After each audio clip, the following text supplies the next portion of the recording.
जब पूरी दुनिया यह मान चुकी थी कि विशाल और उफनती नदियों को काबू करना लगभग नामुमकिन है, तब भारत के इंजीनियरों ने ऐसा जीनियस तरीका अपनाया जिसने अरबों गैलन पानी को रोककर नदी को दो हिस्सों में बांट दिया। और वैज्ञानिक भी दंग रह गए, क्योंकि यह कोई साधारण बांध या दीवार नहीं थी, बल्कि अत्याधुनिक हाइड्रोलिक इंजीनियरिंग, सटीक जल प्रबंधन रणनीति और वर्षों की रिसर्च का नतीजा था। और इस महत्वाकांक्षी परियोजना को राजनीतिक समर्थन और विजन मिला कि प्रधानमंत्री नरेंद्र मोदी से, जिन्होंने बार बार यह कहा कि 21वीं सदी का भारत सिर्फ सपने नहीं देखेगा बल्कि असंभव को संभव करके दिखाएगा। यह पूरी कहानी शुरू होती है उस नदी से जो हर साल बाढ़ लाकर हजारों गांवों को प्रभावित करती थी। खेत बर्बाद होते थे, सड़कें टूट जाती थीं और करोड़ों रुपए का नुकसान होता था। लेकिन भारतीय इंजीनियरों ने तय किया कि इस प्राकृतिक चुनौती को अवसर में बदला जाएगा। सबसे पहले नदी के प्रवाह, तलछट, सेडिमेंट के व्यवहार, मानसून के दौरान जल स्तर के उतार चढ़ाव और आसपास की भौगोलिक संरचना का हाई रिजोल्यूशन सैटेलाइट मैपिंग और ड्रोन सर्वे के जरिए महीनों अध्ययन किया गया। फिर एक ऐसी डायवर्जन चैनल प्रणाली तैयार की गई जिसमें नदी के मुख्य प्रवाह को अस्थायी रूप से दो कृत्रिम मार्गों में मोड़ दिया गया ताकि बीच में मजबूत कंक्रीट संरचना खड़ी की जा सके। इस प्रक्रिया में कॉफर डैम तकनीक, स्टील शीट पाइलिंग और मेगा पंपिंग स्टेशन लगाए गए जो प्रति सेकंड लाखों लीटर पानी बाहर निकाल सकते थे।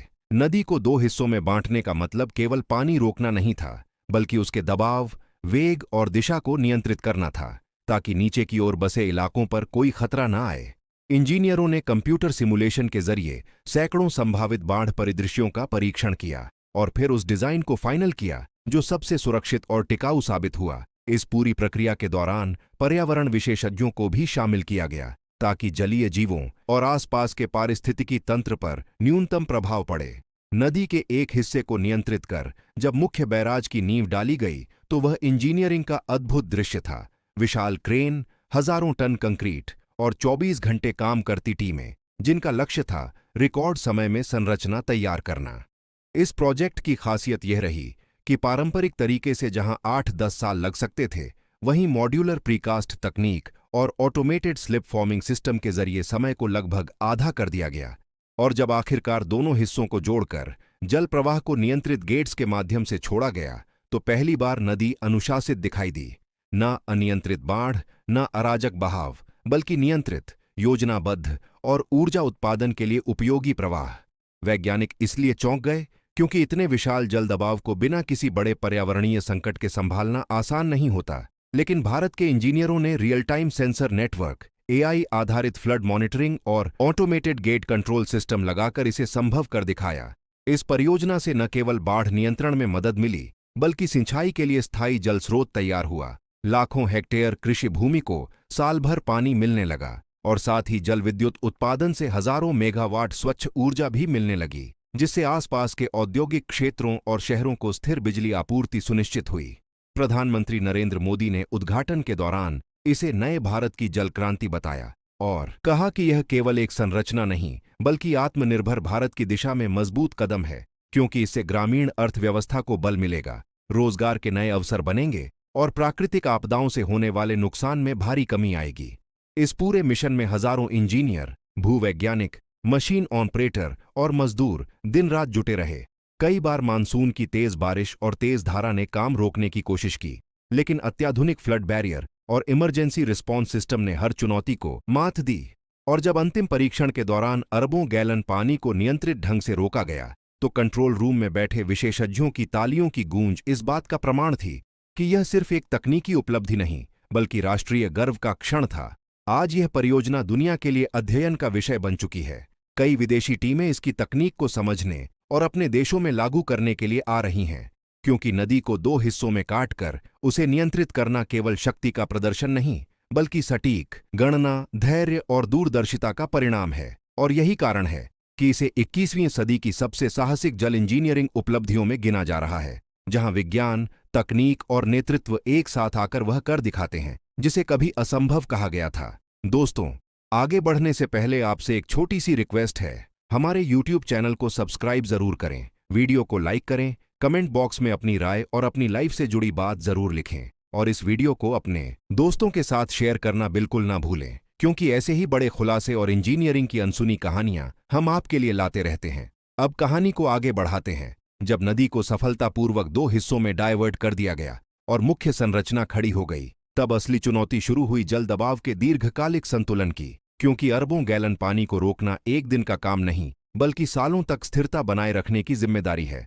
इसके लिए multi layer reinforced concrete, deep foundation piles और सीस्मिक रेसिस्टेंट डिजाइन अपनाया गया ताकि भूकंप या अत्यधिक बाढ़ की स्थिति में भी संरचना अडिग रहे। कंट्रोल रूम में 24/7 मॉनिटरिंग सिस्टम लगाए गए, जहां हजारों सेंसर पानी की ऊंचाई, प्रवाह की गति, गेट्स पर पड़ने वाले दबाव और स्ट्रक्चर की माइक्रो क्रैक्स तक का डेटा रियल टाइम में भेजते हैं। आर्टिफिशियल इंटेलिजेंस आधारित सॉफ्टवेयर संभावित खतरे का पहले ही अनुमान लगाकर इंजीनियरों को अलर्ट कर देता है। यही वजह है कि वैज्ञानिक समुदाय ने इसे स्मार्ट रिवर मैनेजमेंट मॉडल का उदाहरण माना। इस परियोजना का दूसरा बड़ा लाभ सामने आया सूखे के मौसम में। जब पहले जहां खेतों में दरारें पड़ जाती थीं, वहीं अब नियंत्रित नहर प्रणाली के जरिए पानी दूर दराज के गांवों तक पहुंचाया जा रहा है। हजारों किसानों की फसल पैदावार दोगुनी हुई है, ड्रिप इरिगेशन और माइक्रो सिंचाई को बढ़ावा मिला है और ग्रामीण अर्थव्यवस्था में नई जान आई है। साथ ही जल विद्युत टर्बाइनों के जरिए उत्पन्न बिजली ने आसपास के औद्योगिक क्लस्टर्स को नई ऊर्जा दी है। छोटे शहरों में नए कारखाने खुले हैं और स्थानीय युवाओं को रोजगार मिला है। इस पूरी परियोजना को नीति स्तर पर मजबूती मिली। प्रधानमंत्री नरेंद्र मोदी के उस विजन से, जिसमें इंफ्रास्ट्रक्चर को विकास की रीढ़ माना गया है, उन्होंने बार बार इस बात पर जोर दिया कि जल संसाधनों का वैज्ञानिक उपयोग ही भविष्य की सबसे बड़ी ताकत बनेगा। हालांकि आलोचकों ने शुरुआत में पर्यावरणीय प्रभावों को लेकर सवाल उठाए, लेकिन विस्तृत पर्यावरण प्रभाव आकलन, EIA, फिश पास चैनल और ग्रीन बेल्ट डेवलपमेंट जैसी पहलों ने संतुलन बनाए रखने में मदद की। नदी के एक हिस्से में जलीय जीवन को सुरक्षित रखने के लिए विशेष फ्लो पैटर्न बनाए गए ताकि प्राकृतिक पारिस्थितिकी प्रभावित न हो। यही कारण है कि अंतर्राष्ट्रीय जल विशेषज्ञ भी इस मॉडल का अध्ययन कर रहे हैं। आज जब मानसून अपने चरम पर होता है और वही नदी जो कभी तबाही का प्रतीक थी, अब नियंत्रित ढंग से बहती है, तो यह दृश्य केवल इंजीनियरिंग की जीत नहीं बल्कि दूरदर्शी योजना, तकनीकी उत्कृष्टता और राष्ट्रीय संकल्प की जीत दिखाई देता है। और यही वजह है कि यह परियोजना आने वाली पीढ़ियों के लिए उदाहरण बन चुकी है, कैसे सही नेतृत्व, वैज्ञानिक सोच और आधुनिक तकनीक मिलकर प्रकृति की चुनौती को विकास के अवसर में बदल सकते हैं।